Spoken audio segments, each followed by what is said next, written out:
Welcome to the Clean Library Podcast, where content meets conscience. We believe there are millions of you readers out there desperately searching for a better way to find clean content. Each episode, we will introduce you to a new author of clean books, giving you, your family, and your friends clean options. Hello everyone, I'm Marcus Williams and I'm with my co-host Brock Morris, and today we have Whitney Award-winning author Tyson Abaroa with us. Tyson was born in Provo, Utah, but raised in Gilbert, Arizona. His freshman year of high school, he was assigned to write an essay on what he'd be when he grew up. He turned in a step-by-step plan to become a world dictator. That should have been his first clue that maybe he should keep imagining. In July 2001, between his junior and senior year of high school, he enlisted in the Marine Corps Reserves. After graduating high school, boot camp, and MOS school, his unit was deployed to build a fuel hose line in support of the invasion of Iraq. After this deployment, he served as a missionary for his church.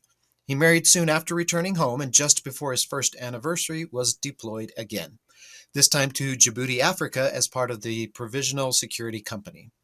Tyson's ADHD has led to an eclectic career after the Marine Corps. He's been a credit card collector, a claims processor, a track director for USA BMX, and now a pest control technician. He is finally going back to school to earn, and then he puts in parentheses, actually finished this time, he swears, his bachelor's degree. He draws from his experiences and develops stories to write about in his spare time. Welcome, Tyson, to the show. We're glad you're on with us today. Thanks, guys. It's good to be on. Yeah, absolutely. So, Steve says it's 5-5 in the truth and lie department. So, this is the tiebreaker today, Brock. I'll be moving ahead. Yeah, we'll see. So, let's go through them and then we'll try to figure them out as we go. All right, number 1. I only eat meat, dairy, and eggs. Number 2. My parents wouldn't let me talk on the phone with girls until I was 16. And number 3, I'm a local jiu-jitsu champion. So, diet of meat, dairy, and eggs, couldn't talk to girls on the phone until he was 16, or jiu-jitsu champion. We'll have to see if we can figure this out. I tried to keep a straight face the whole time, so I wouldn't give it away. Not cracking, well, not giving anything. Yeah. All right. So, in your bio, it says you write in your spare time. But how many books have you written so far? Oh, I've started like 1,000, but I have finished 4, 5. Well, 6. I've finished 6. 2 have been published. 3 have been published. 1 I published myself. 2 have been traditionally published, and then there's 2 more on the dock right now. So awesome. So, did you start traditional and then go self, or the opposite way? No, in fact, so my first book, The Fattest Mormon, was completely independent. So it's an LDS book. I figured the LDS publishers would be into it. And maybe 20 years ago when stuff like that was popular, they probably would have gone for it. But at the time, they just didn't want it. So I just went ahead and figured there was a hole on the shelf for it, for a LDS comedy. And I found out there was a reason for the hole on the shelf. Nobody really wanted it. But it's the book that actually won the Whitney Award. So after that, I made them notice me, and then they picked up my mysteries. Okay.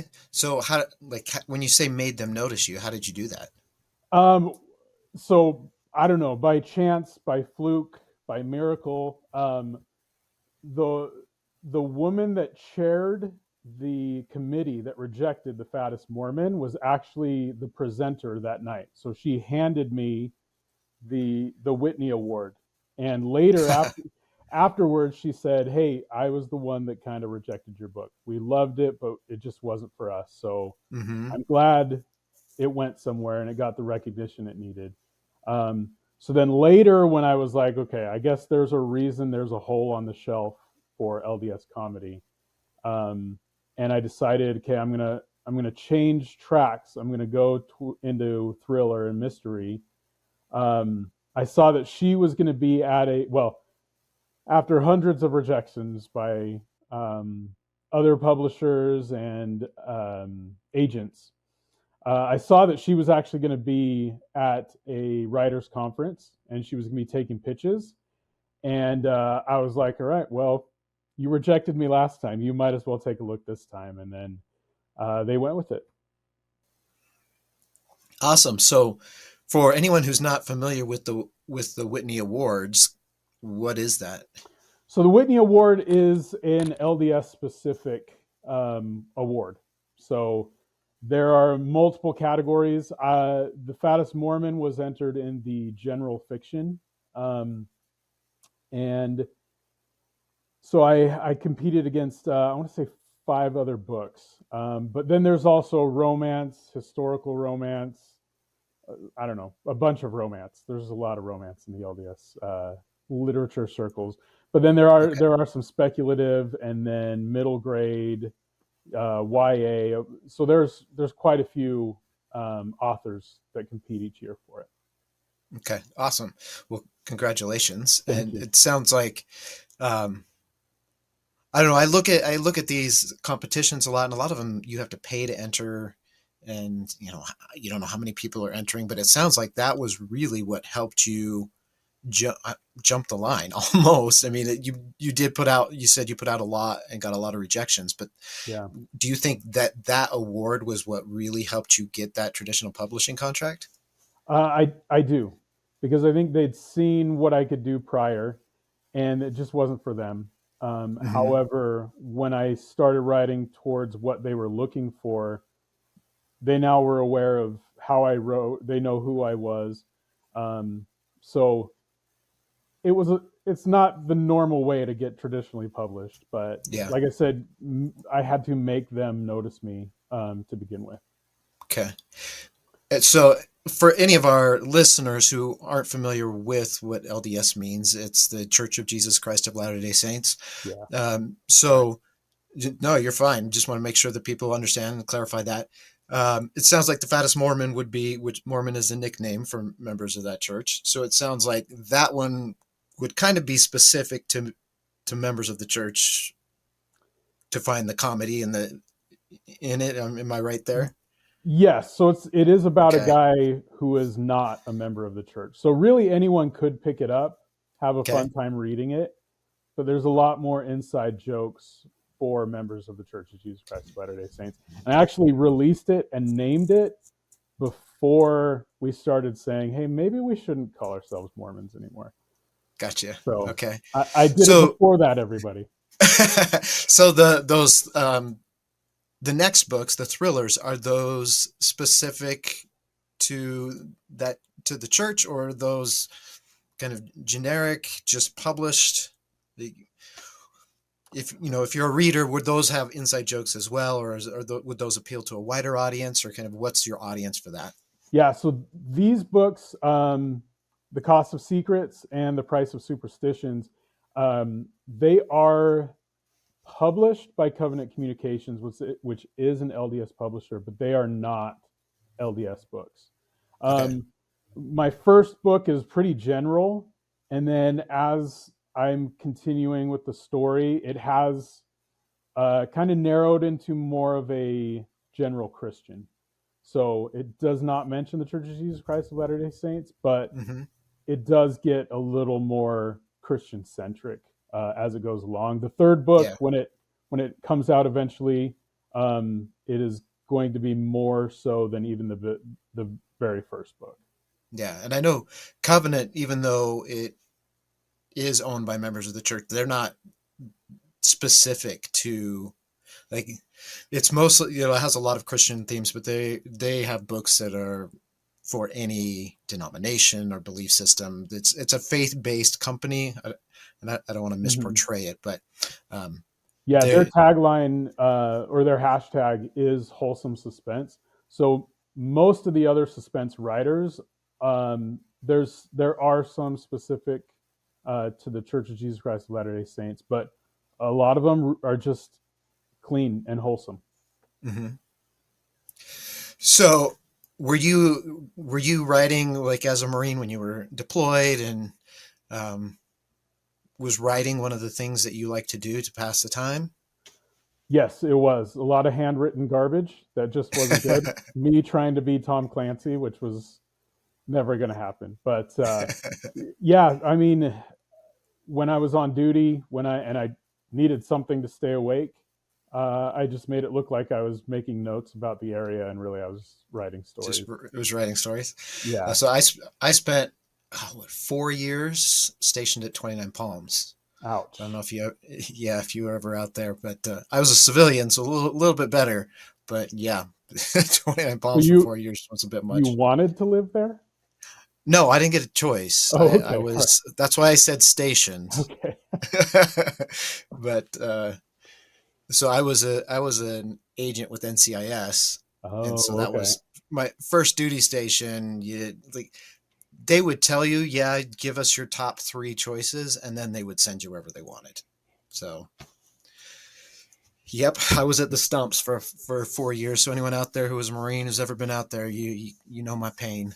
Well, we didn't like NCIS and we didn't like 29 Palms, so There you go. So that's okay. That's all right. I was used to it. And as was my family, because we did some overseas tours as well. So you're in it's a much more insulated community. In the States, we could live far away and not, I would be on base, but my family wasn't. But overseas, like schools were on base, our life was on base. yeah. And there were many times where people would ask my wife, "What does your husband do?" And she'd be like, "Oh, he's just a civilian employee." Because she knew that they wouldn't want to be friends with her if they knew what I Right. did. Right. Absolutely. So when as you're writing, I mean, as a Marine, you see things, you hear things. It's not exactly a clean environment. Um, did you, as you're writing, did that like influence your choice of keeping your books clean, or was that just something that you would have done anyway? Um, I I think I would have done it anyways. One of the people that I love to read is Bernard Cornwell, Hmm. and so he writes about the Napoleonic Wars and the Great Invasion of the Danes. And so one thing that he said once was that he wanted to write a book that an aunt would buy her nephew. And because he said in the Napoleonic Wars, their language was not clean. No. And I don't think any military in history really has a lot of clean language Yeah. as they're doing what they do. Um, so it was never really anything I wanted to do. However, when I did write the Cost of Secrets, and I wanted to go wider to begin with, um, it wasn't. It was clean, but it had a little bit of profanity, just because I was trying to fit in and be more general Yeah. and make the agents like me a little bit. But when I turned it into Covenant, they took a look at it. I thought I cleaned it up, and they Hmm. took a look at it and they're like, "If you don't clean this up, we're not going to take it." And I was like, "I thought I did." So they were And I even had to do more strict. yeah, I had to do a search, and I was like, "Oh, I didn't clean it up." So I had to do a double cleaning on it. Yeah. One of the things that comes up a lot in these conversations is just right at what level, where do you set your lines? And it sounds like Covenant has very clear lines of what they'll allow and what they don't. Um, but it can be difficult to figure out where that line should be, and is it, if you have a couple words here or a scene there, what at what line is it still clean, or does it cross that boundary? And my personal standard really is um, kind of PG-13. Uh, Hmm. Kids aren't really going to read my book to begin with, so I'm not really writing for them. However, if my niece or my nephew wanted to read it, I feel totally fine handing it over to my brother or my sisters-in-law and saying, "Hey, yeah, they can read this," and we're all good. So do you, as traditionally published, does Covenant handle a lot of your marketing for you, or are you still like going out and trying to do a lot on your own to push your work? So it's both. They do a lot around launch time, Mm-hmm. but they're launching books almost every month. So at some point, you're going to drop off their radar, and it is up to you to keep marketing, Yeah. which is not really something I've figured out very well. So Mm-hmm. yeah, I'm not exactly a guru on book marketing. What is it that you're doing? Like, where's your focus now? So what I feel is to just keep getting work out there. Okay. If because I've got the series right now, I determined I don't really like writing a series. I feel much more comfortable with new characters, new stories, and Mm-hmm. so my goal is just keep getting books out there. And the more stuff I launch, I feel like the more people are going to pick up the past books. That's my strategy: is just write good stories and keep getting stories out there. Yeah, I think that's right. I mean, even if you're not selling, or book one is not a huge seller, and each book maybe a little bit more, just the fact that you've got this backlist, that you've got more than one book out, it kind of gives you some bona fides, I guess. That you're legitimate, that there's a reason, if this guy can write more than one book, and if he's published more than one book, maybe there's something to him, and we should check him out. Yeah, I think independently publishing is great, and there are some people that do it really well. Um, I, I don't really, I don't have as much confidence, I guess, in myself to market that much, but it's going to be the same strategy of just keep getting stuff out there. Mm-hmm. And I felt a little eventually hemmed in by my series, because if they didn't like the first one, they're not going to like the second one. And there Yeah. were some not great reviews on the first one, so um, I got a little tired, and I got a little tired of my character. I love him to death, but it's time for me to move on from him and So just go ahead. Sorry. you're fine. You've got two out right now and working on number three, and that will be the last one of the series. Yeah, so number 3 is written, and they have it. There were some things in there they wanted me to revise, but there was another book that I wrote last year that is it's completely different, new character, new story, new setting, Mm-hmm. and it looks like that one will be accepted soon and get slated for publication. Cool. Obviously, still stuff to work on the back end with everybody. Yeah. So give us the spiel on your series. What's it about? All right. So if anyone's ever been to, I guess, the Eastern Valley of Phoenix, the Mesa Gilbert area, there's mountains to the east called the Superstition Mountains. And you can spend all day reading about all the stories and stuff and the history that took place out there. It's ripe for some pretty awesome fiction, and nobody's really played with it. Um, but the base legend that it's all based on is a guy named Jacob Waltz, who was a German immigrant, and for a couple weeks each year, he would just disappear into the mountains, and then he'd show up in town with a whole bunch of gold. So everybody tried to figure out where his mine was. So that's the base layer of it. My story is modern, Mm-hmm. and it's about a guy named Ray Peralta who knows a lot of secrets about what actually happens in the mountains. And so he has to balance his life between his family and his friends and keeping these secrets that he has to keep. He's sworn oaths to keep. So on a New Year's Eve, someone shows up at his house and just kind of delivers a dead body to his front doorstep, and it's up to him to figure out who the body is, and then obviously who done it. Um, and that's the thing about mystery is that he's got to figure out who did it in the end. Right. So I feel like mystery and romance we're the brother and sister that don't really talk to each other. but we have set standards of how this is supposed to work. Right. If he and she don't fall in love in the end, it's not a romance.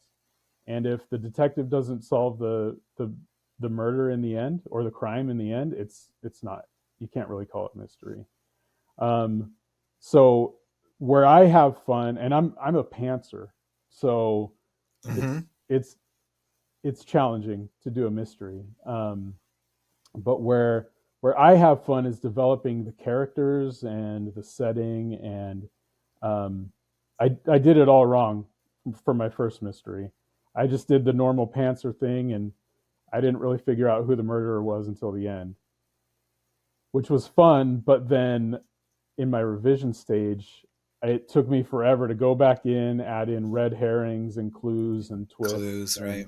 Yeah, so I did it wrong the first one, but then the next one I kind of figured out the process for how a pantser could do mystery.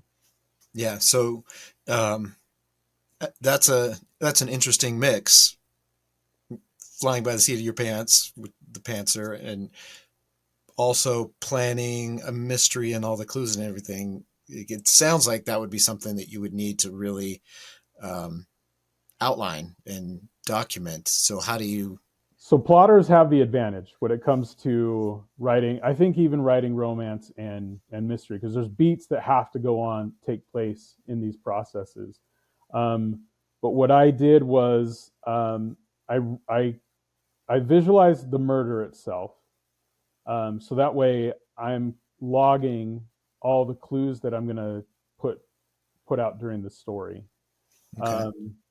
And then I kind of started with the solving scene when he figures it out. That was one of the first things that I wrote, and then I filled in from my murder scene that no one will ever see. That's just for me, and then Okay. filled in the gaps, because by that point I know who my character is, I know who the supporting characters are, and then I can play in between the two middles.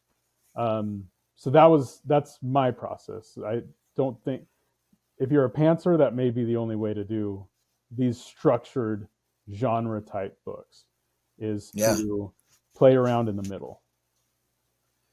That's interesting. So you're essentially watching the murder happen, writing it, and then you take that scene and you create the mystery from it.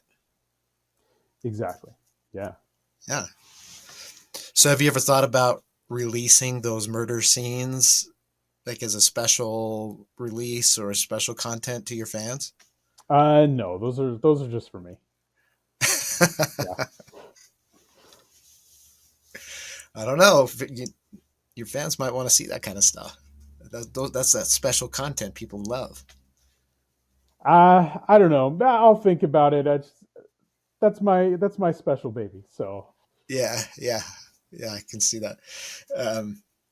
So is this new book that you're working on that's separate from the series? Is that another mystery as well, or are you jumping genres? no, it's a mystery. I've got my foot in the door for thriller and suspense and mystery. I learned how to have fun with it and like it. Mm-hmm. So I just continue that process, and I've got new characters that I enjoyed more than my first ones. And I've got an ending that I wrote it and I got chills, and then I revised it and I read it and I was like, this is beautiful. I'm going with it. Yeah. Awesome. So in the series, is it one long mystery throughout the 3 books, or is it 3 separate cases? Yeah, it's 3 separate cases, but there's going to be an overarching character arc for our main detective. Okay. Yeah, because I was an agent and did it for a living, people always ask me, well, are you going to write a book based on your experiences or cases you worked? And I can't do it. Like I've got one, I think, in my back pocket that I'm marinating on, but it's almost like it's not as exciting in real life as it is in a book. And I'm afraid that couldn't make it as exciting because I'd wanted it to be accurate. I'd be so focused on it being accurate because I know what it's, because I've done it before. So, Oh yeah, I bet. And my characters, I don't think I'll ever write an actual police officer, agent, whatever whatever it is, because I don't know I don't know that world. But at the same time, I feel like if we could watch you doing your crime fighting in NCIS, it was probably boring at times. oh yeah, like So 80% of amateur, the time it's boring. yeah, 20% or 10% of the time it's fine. And then 10% it's awesome. yeah, I think amateur detectives you can have more fun with because Yeah. they're not bound to things like Miranda rights. They can just grab someone by the collar and force them to. I don't suggest people do that in real life, but Yeah. my fake people are allowed to do that. Yeah. And they don't have to sit and spend 6 hours writing a report on something that took them 20 minutes to do. Exactly. The police that work with the amateur, they're the ones that have to do all the paperwork, and you don't ever need to Yeah. do that. So, Yeah. I, there's 29 Palms. I mean, Marines know how to, like, if you're going to commit a crime, Marines know how to do it. So, like, I had some really good cases there that would make for some excellent stories for sure. But I'm just haven't quite gotten to that point. Like, I've written some middle grade detective mystery stories where I can be a little bit more formulaic and kind of a little bit more teaching them critical thinking through this case and mystery. So I've been able to do that, and I think those are fun. But like a hard boiled crime story, I just haven't been able to do yet. of all the places, though, I think 29 Palms would be an interesting location for a mystery setting because you have all of these knucklehead 18-year-old dorks in one location, and they're only allowed out to real cities on their extra long weekends. So they're all stuck in that. Yeah, I don't know. Yeah. I might have to come up with something. Yeah, you should. I mean, and that real city, it's either LA or Las Vegas. Yeah, So I mean, you can get up to a lot of trouble in those two places as well. But yeah. like, I mean, we had unidentified bodies out in the desert, people that came on base, and we had all sorts of stuff. So it was a crazy place. But so you're working on a degree now? Is your focus to do this full time, and this is what you're studying, or are you studying something totally different? Oh no, it's always been my dream to be a full-time writer. I finally found the right school, the right format, and so I am getting an English degree Okay. because I think I'm not a smart reader. Um, as I'm taking some English classes, I'm like, oh, it's been hidden in there for 400 years, and I'm just now figuring that out. So I'm a dense reader personally. So if I can learn to be a better reader, and I think if it helps my writing too, if I can be as subtle and symbolic as some of these other writers. I think it's really only going to help. So Yeah.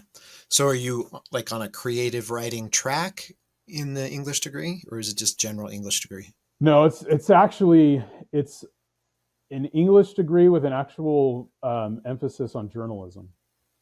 Okay. Um, that's just the way that it's set up. So I'd rather do creative writing, but journalism is actually I thought it was going to be kind of boring, but it's actually been pretty interesting.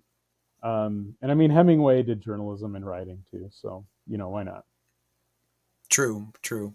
And you could do worse than Hemingway. Oh, I do. I definitely do. I mean, he's not my favorite, but No, like I can't argue that he's a master. Um, but I mean, journalism, the, especially when you're working on your creative, and you got to pay the bills still. So that there's a lot of independent journalists out there, or even affiliated. It's a definitely a good career and good practice writing if that's something you decide you want to do as well. I hate nonfiction in all of its forms. There's like in my library, there's like 3 So you'd be a nonfiction perfect stuff. journalist I then. guess, yeah, exactly. I can make stuff up. Yeah.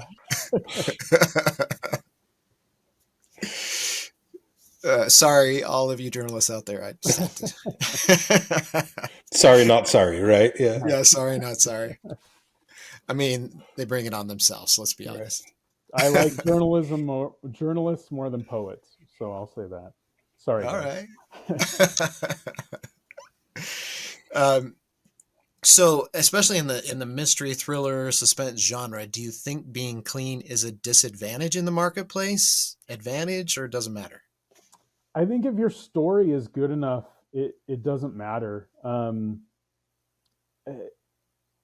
Because mystery is a wide range. There are cozy mysteries that sell like crazy, and then of Mm-hmm. course the hard boiled ones. People might expect it out of that, but Yeah. if the story itself is good, if the character is likable, even if they're hard boiled and they have rough edges, if the character is still likable, it may not matter what they say. Um, and maybe they will say things, but you don't have to use those words. Yeah. Yeah. I mean, and like, I've read both, a lot of both, and I think sometimes on the cozy side, the fault is um, inaccuracies. They don't focus on the mystery or an investigation as much because they're more focused on the coziness.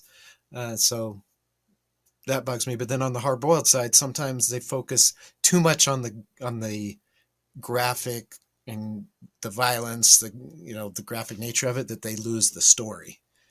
Yeah. So yeah, I think either way you go, it's still important that you have a good story and good characters and one that makes sense. And, I try to not be too, um, judgmental about procedure and all that stuff. Cause that would drive me crazy. I wouldn't be able to read anything or watch anything, but at the same time, it's got to be at least mostly believable, that in the realm of possibility, even.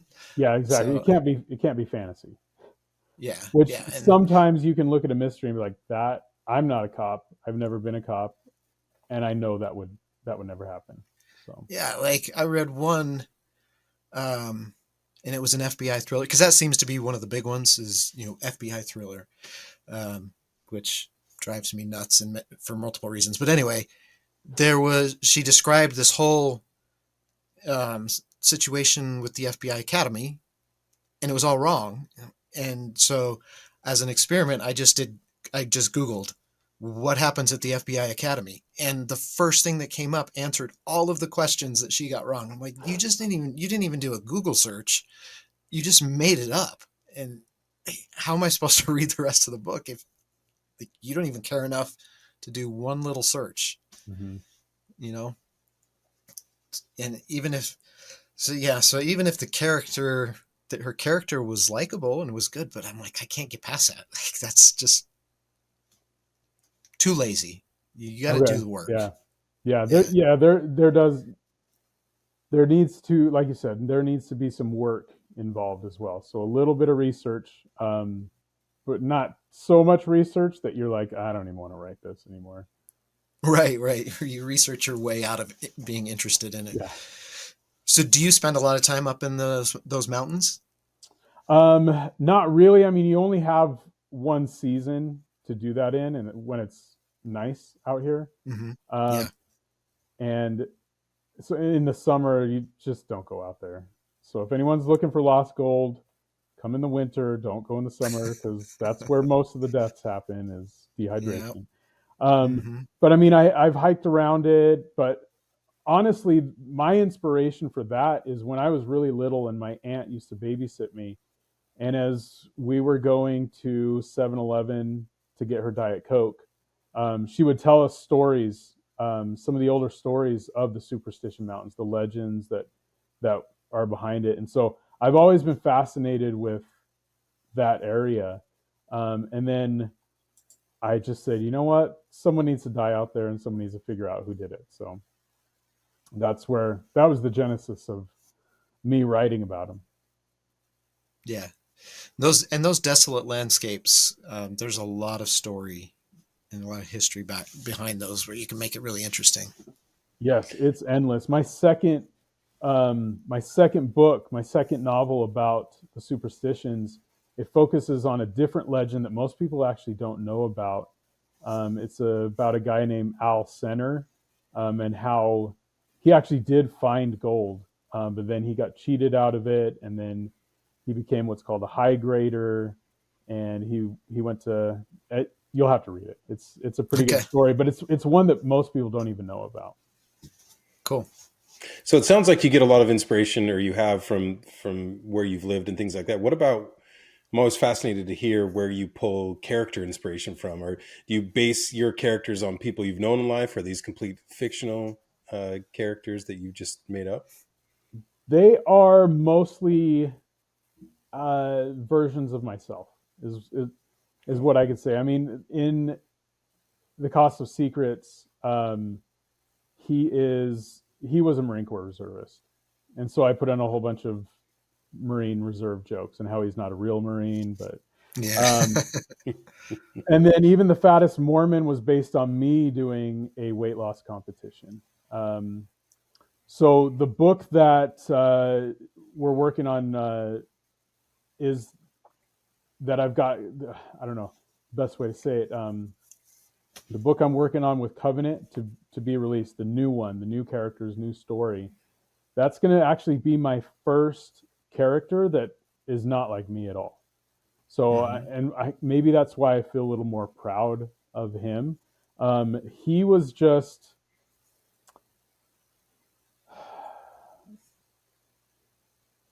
I feel like I have characters that just haunt me sometimes.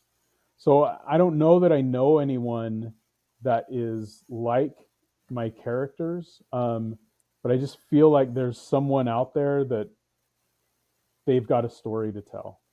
And I mean, I also read a lot and I watch a lot of TV, maybe a little too much TV. And so there's just these melding of all these different characters that come out in my mind and then come out in the pages. Yeah.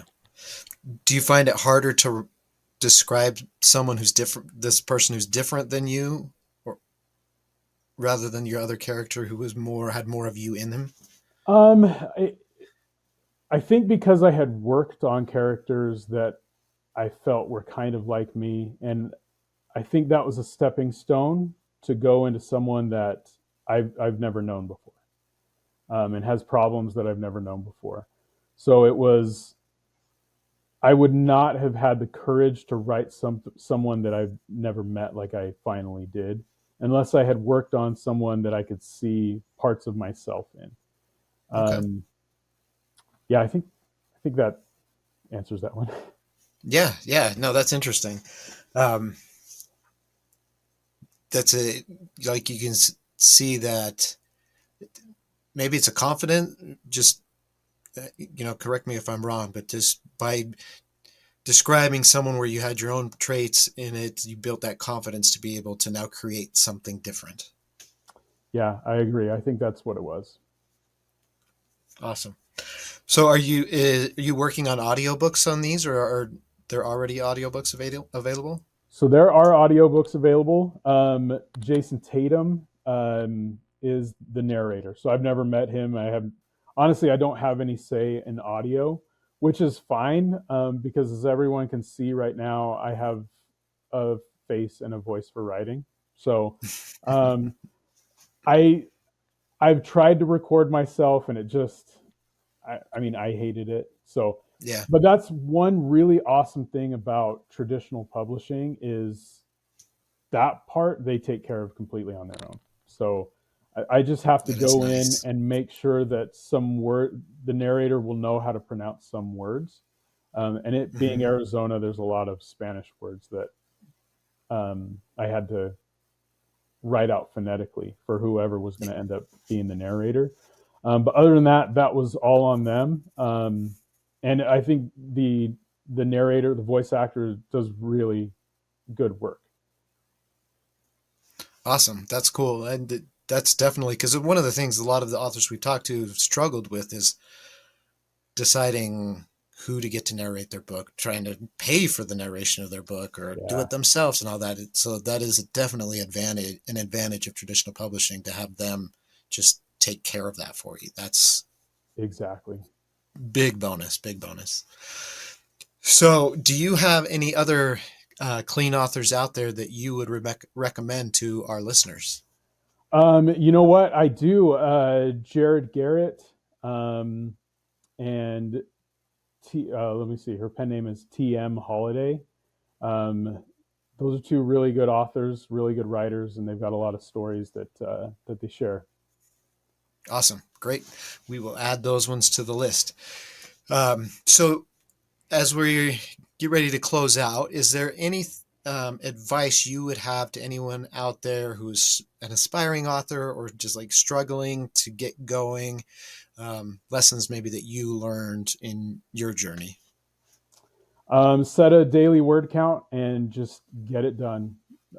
Just keep writing. There's so many reasons not to, but if you're being haunted by a story or you're being haunted by a character, that's you saying, "Hey, I have to write."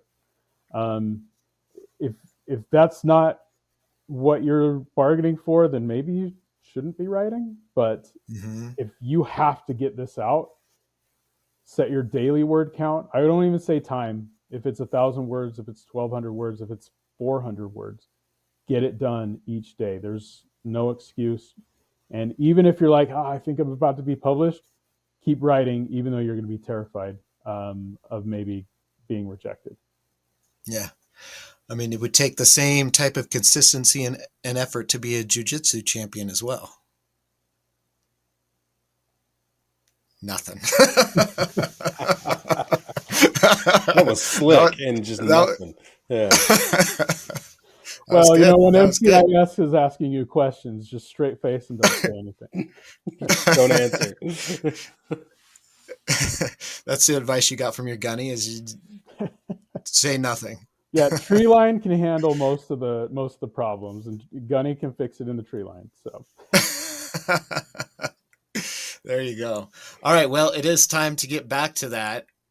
So let's remind everyone, first of all, number one, I only eat meat, dairy, and eggs. Number two, my parents wouldn't let me talk on the phone with girls until I was 16. And number three, I'm a local jiu-jitsu champion. Brock, what do you think? All right. Well, this is kind of tough because I think they could all be truths, and so it's trying to find the lie here. But I think the weight loss thing makes me think that the meat, dairy, and eggs sort of keto approach might be real. We didn't really get into anything about your teenage years, so I'm actually going to say, and being a Marine, certainly jiu-jitsu and athleticism, I think, is part of it. But I'm going to say maybe you did jiu-jitsu, but you're maybe not a champion. So I'm going to say that jiu-jitsu is the jiu-jitsu champion as the qualifier is the Okay. lie. But I'll let you I'll let you guess, Marcus. All right. Well, I'm always playing for the win, so I've got to go with something different. So I'm going to go with number two. I'm going to say maybe they wouldn't let you date until you were 16, but you could talk to them on the phone. So I'm going to say number two is the lie. All right, Brock, you took the lead with this one. I love jiu-jitsu, but I am terrible at it. So, yeah. Okay, here's me. I'll gladly take it. That was good reasoning. Absolutely. I mean, there's a reason why Marcus is an author now and not is still an investigator, right? I think ouch! Ow! Dude. Okay, that was low. That was low. That went way too personal, way too quick. My apologies, Marcus. I think we're going to need to find a Matt and see what he can do. Yeah, he would take me all day long. Yeah. All right. Well, Tyson, thank you so much for being on the show. We've really enjoyed the conversation. It's been a lot of fun. And everyone out there, check out his books.